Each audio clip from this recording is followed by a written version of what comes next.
Magandang araw, ako si Manuelito Sulit. Sa sinundang video ay sinimulan kong talakayin na tungkol sa food security ng ating bansa.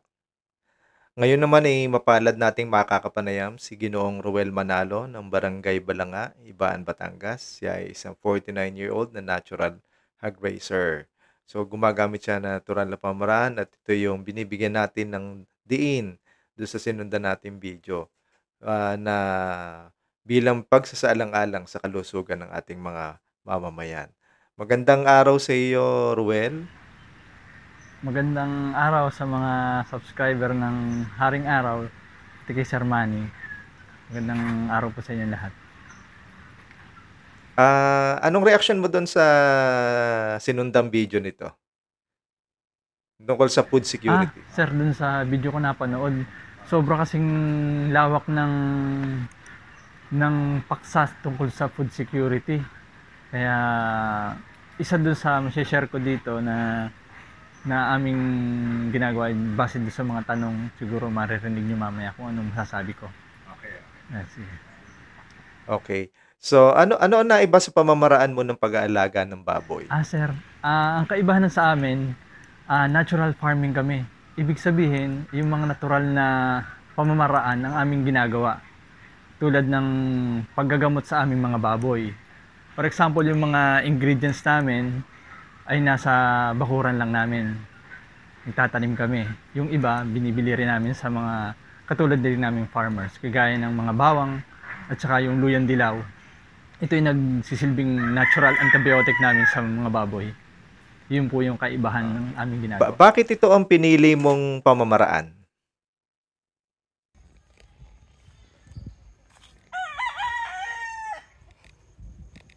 Obviously sir, kaya gusto ko to dahil ito rin yung ginagawa namin sa pansarili naming buhay, sa pang-araw-araw. Na medyo, sabihin natin natural din yung aming mga kinakain dahil kami nagtatanim din base doon sa mga natural namin ginagawa sa paligid namin. Okay. Ito ba'y matatawag na isang anyo ng advokasya para sa iyo? Sir, sa ngayon, hindi ko masasabi siyang advokasya. Kasi ito yung parang way of living lang namin. Pero sa tulong ng channel na ito, sa tulong ni Sir Manny, pwede ito maging advokasya para sa amin at para sa aming pamilya.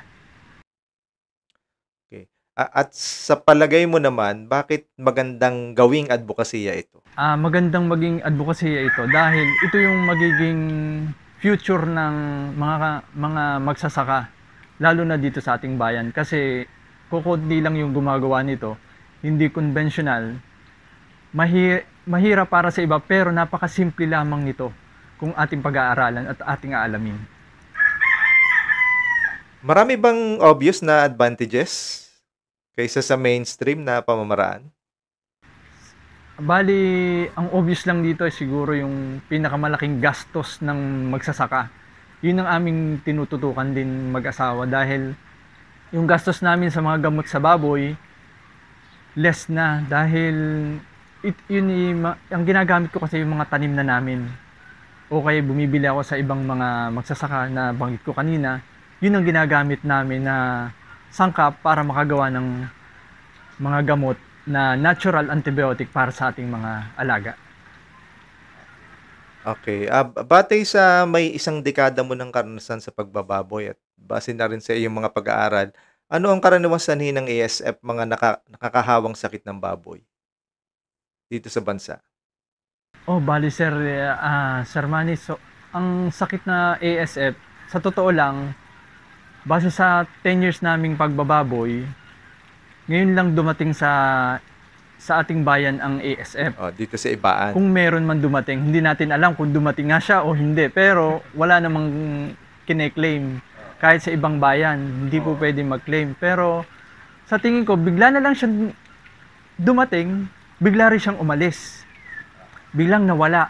Kaya para sa akin, mahirap i-share yung alam ko dahil pero sa aking positibong pananaw, ang natural na pagpa-farming pa rin o natural na mga gamot ang magiging futuro na future na gamot sa ASF.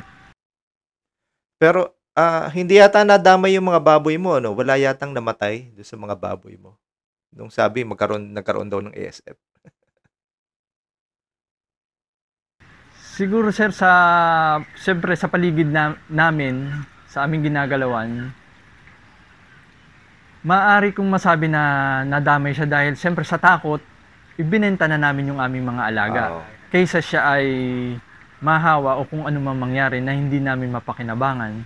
Kaya sa ngayon, awa ng Diyos, dire-diretso na yung aming pagbababoy, may mga nganak na uli sa mga susunod na buwan. Pero yung aming way na paraan para sa pagbababoy, ganun pa rin, nakakapit kami sa natural farming. Yung waste treatment ba dito sa natural hog raising ay may pagkakaiba dun sa mainstream o popular na paraan?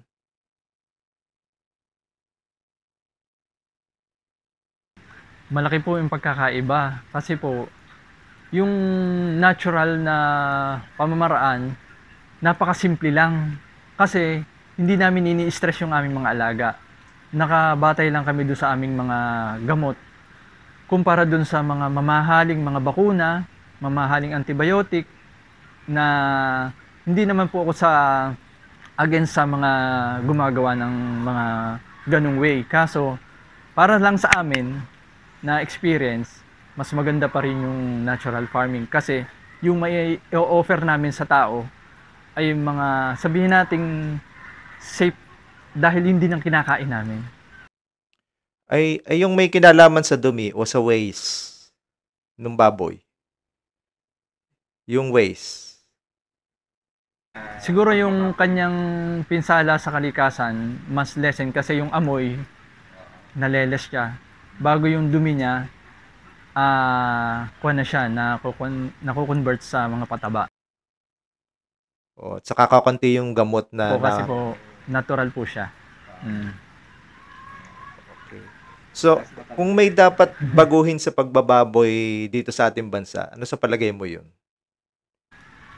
Siguro yung mga kung papaano mag-isip yung mga bagong sisibol na farmer, ng mga kabataan at ng mga datihan na kagaya ko, na huwag tayo magdidepende sa mga synthetic na mga gamot. Isipin din natin na ang natural na gamot ay galing lang sa Panginoon. Kaya nandito lang sa ating harapan. Hindi na natin kailangan pa na maghanap pa sa iba. Maging simple lang at saka maging bukas tayo sa mga bagong mga idea na natural.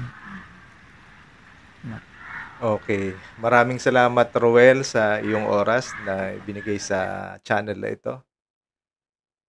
Hanggang sa ulitin.